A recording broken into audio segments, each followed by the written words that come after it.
battens onto the wall. I'm using 4-inch screws, but I'll just show you a little trick now because I'm drilled quite deep.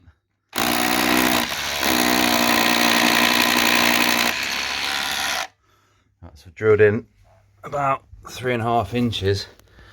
Obviously the plugs are only about 1 inch, so put it in, get your screw, and then push the first plug in, get your second plug,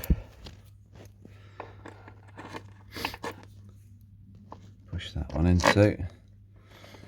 Alright, and that'll hold it.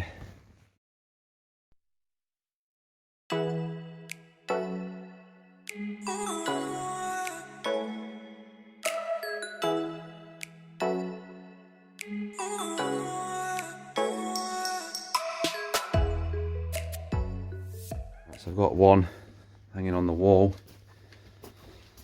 Before we do anything else, I'm going to have to get the valves on, figure out where these pipes need to go. So obviously you can see the pipes in there. Through extend them, cut them down, whatever we've got to do, but I'll get them on. But you can see where I've had to put these pieces of wood. Let's see if I can get that a bit better. So yeah, there's the wooden blocks for it to stand off.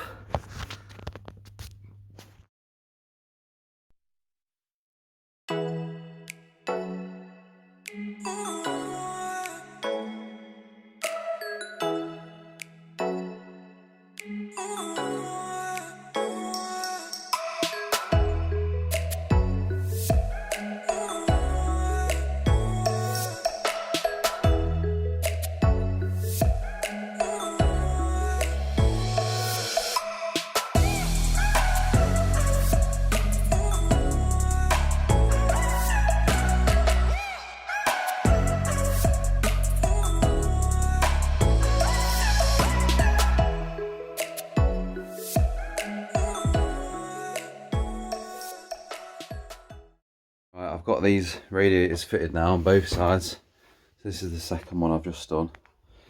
There's the first one over there. But then I've just noticed on these radiators, obviously when you fill them up, you've got to, the water will go in, fill up, and you need to get rid of the air. And on top is the bleed valve.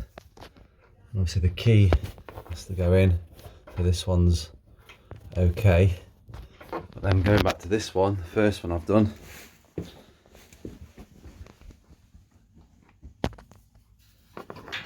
it doesn't fit, so that's something you've got to watch out for. You have to lower this one down.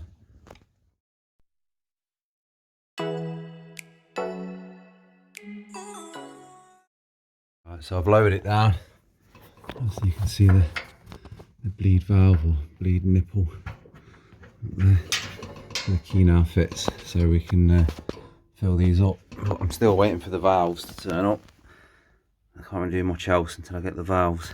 The cold water in onto the boiler, which is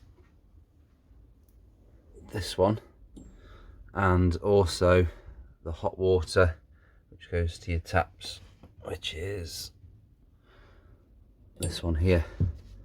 I've already built a bit of a wooden bridge for the pipes to sit on, and then they'll go off down there.